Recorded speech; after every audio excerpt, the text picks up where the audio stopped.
लोकांची गरज आहे राजकारणामध्ये.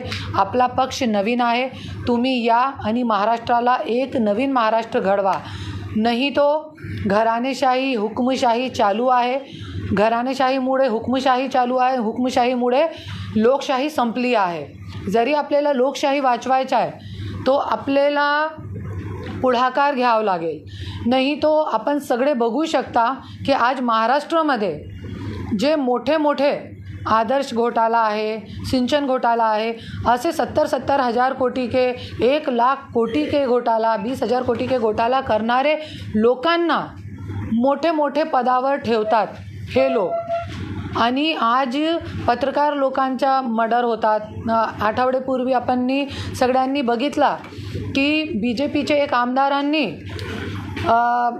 गोली झाडली एक व्यक्तीवर पोलीस स्टेशनमध्ये. आज महाराष्ट्राच्या बिहार होत आहे. तो जरी आपल्याला आज 2 समाजामध्ये हे लोक तेढ निर्माण करण्याचा प्रयत्न करतात. जे मराठा बांधव आहे ते आपल्या हक्काच्यासाठी लढतात, पण OBCला उचकाण्याचं काम त्यांना भेटलेलं आहे. त्यांचे आरक्षणमधून कोणी घेऊ शकत नाही, पण त्यांना उचकावण्याचं काम, 2 समाजामध्ये तेढ निर्माण करण्याचं काम, फूट डालो राज करो की नीती हे राजकारणी लोक अपनावतात आज. त्याच्यामुळे आज आपल्याला काहीतरी पुढाकार घ्यावा लागेल आणि महाराष्ट्रामध्ये एक नवीन लोकांना संधी देऊन राजकारणमध्ये यायची गरज आहे. जरी लोक नाही आले, जरी पर्याय नाही दिला, तो आज महाराष्ट्राच्या बिहार झालेला आहे. लोकशाही इकडे संपली आहे.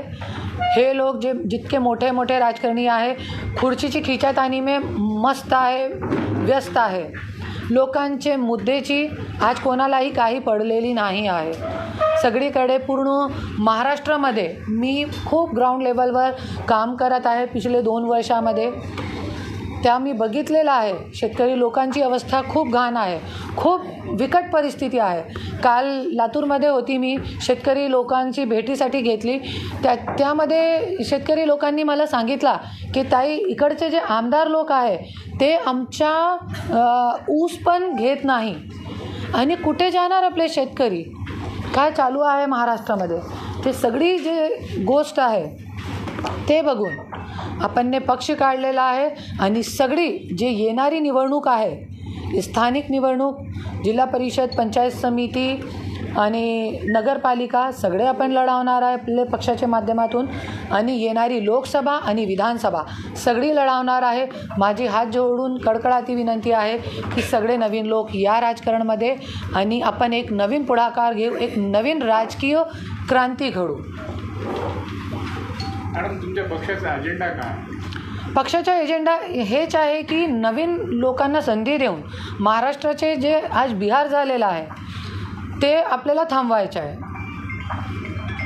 मॅडम, परळी लोकसभा लढवणार? परली लोकसभा नाही आहे, परली विधानसभा आहे. बीड लोकसभा. मॅडम, परळी विधानसभा लढवणार? हां, परलीमध्ये. हां, तिकडे नोरा वर्सेस बायको फिक्स आहे. हां, 100%. संपर्क मंत्री नांदेड पण लढणार, पण आता विधानसभा नाही आहे, तो आपण या गोष्टीवर बोलू नये तो खूप चांगला होईल. क्योंकि आता ते वेळ आहे परिवर्तनची आणि लोकशाहीचा चौथा आधारस्तंभ आपला पत्रकारिता आहे. तुम्ही जरी सगळ्यांनी साथ दिला तो 100% आपण एक नवीन पर्याय म्हणून, जसे दिल्लीमध्ये केजरीवाल साहेबांनी दिला, असं आपण आपला पक्ष स्वराज्य शक्ती सेना. आज माझी वय पण नाही आहे आणि मला गरज पण नाही आहे की पक्ष उघडण्याची, पण सगळ्यांना माहीत आहे जे माझे सोबत झालेलं आहे आणि आज कार्यकर्त्यांच्या सोबत, पत्रकार सोबत काय होत आहे. पत्रकार अभी एक कोल्हापुर में एक पत्रकार को बहुत बुरी तरीके से मारा था, लात ठूस हो. मैंने अपने फेसबुक पेज पे उसको शेयर किया था. मर्डर भी हो गए कई पत्रकारों के.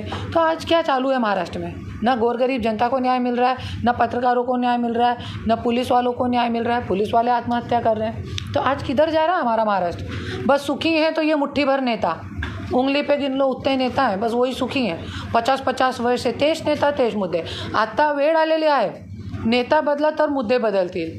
आणि घराणेशाहीचं राजकारण पण संपावं लागेल, नवीन लोकांना यावं लागेल, तरी काय बदल होऊ शकतात महाराष्ट्रामध्ये. हां,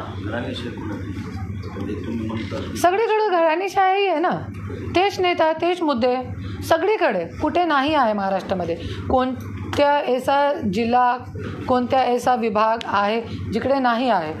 मी पण काल एक पत्रकारांनी खूप चांगला प्रश्न विचारला होता, ताई तुम्ही पण तुमच्या आडनाव मुंडे आहे, तुम्ही पण घराणेशाहीमध्ये येतात.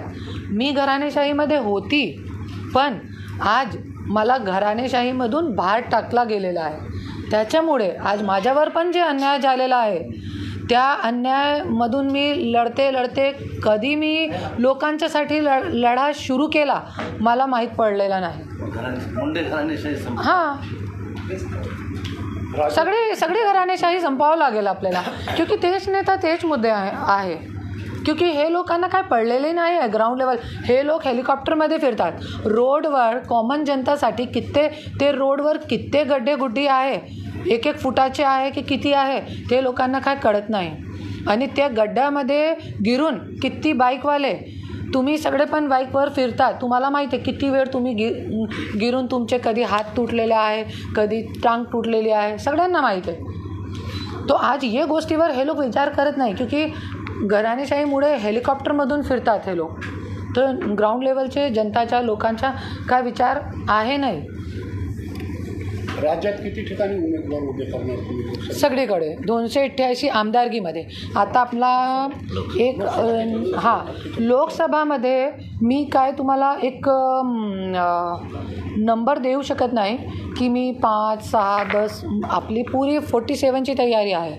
पण आपल्याला चांगले व्यक्तिमत्व भेटायला पाहिजे, त्याच्यामुळे ही प्रेस कॉन्फरन्स घेतलेली आहे. आणि जरी भेटले तर आपण पूर्ण 47 सीटावर लढणार आहे. जरी नाही भेटले तर माझी आमदारकीची पुरी 288 सीट जी आहे त्याच्यावर मी लढणार आहे. नांदेडचा उमेदवार कोण राहील? आता काही फिक्स नाही केलेला आहे, त्याच्यामुळे माझा पहिला आगमन आहे नांदेडमध्ये आणि ही पहिली प्रेस कॉन्फरन्स आहे. मॅडम तुमच्या बरेच छोटे गुन्हे दाखल झाले, ते कुठपर्यंत आहे? तिकडेच आहे आणि तिकडेच राहणार. खोटे आहे ना तर तिकडेच राहणार. खोटी चीज जास्त चलत नाही मार्केटमध्ये. यूज अँड थ्रो तसेच खोटे केस असतात. यूज अँड थ्रो कर दिया, हो गया. एक बार 42 दिवस जेलमध्ये टाकला गेला मला, एक बार 16 दिवस. पण चांगली गोष्ट आहे, जे लोकांनी टाकला त्यांचा मी मनापासून आभार मानते की आज मी इतनी पॉवरफुल झालेली आहे. नाही तर मी एकदम साधारण महिला होती, एक बाईसारखी. फक्त 2 काम होते, पतीची सेवा आणि मुलाबाळांच्या सेवा, बस फक्त हेच काम होता. आज मी कुठे आहे? आज मी पूर्ण महाराष्ट्र फिरत आहे आणि आज पूर्ण भारतामध्ये नाव माझं गाजत आहे. तो एक स्त्री शक्तीची ही ताकद आहे, तो चांगली गोष्ट आहे. मॅडम अशा जे महिला आहेत, त्या महिला आहेत, विधवा महिला आहेत, घर सुटलेल्या महिला, अशा महिलांसाठी आपल्या पक्षामार्फत काही करणार आहेत का, असं काही तुमचं मानस आहे? एकदम 100% आपला जे पक्ष आहे ये स्वराज्य शक्ती म्हणजे महिला है ना, तो महिलांना खूप मोठा मतलब माझा चालू आहे की जास्त महिला राजकारणमध्ये याय. क्योंकि जरी एक महिला 2 घर चांगली पद्धतीने सांभाळू शकते, आपले मायकेच्या आणि सासरवाडीच्या पण, तो आपला राज्य खूप चांगली पद्धतीने सांभाळू शकते.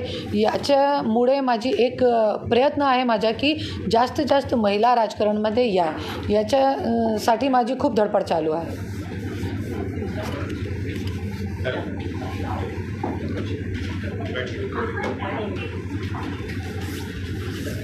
आणखी कोणाचे प्रश्न असतील तर विचारू शकता.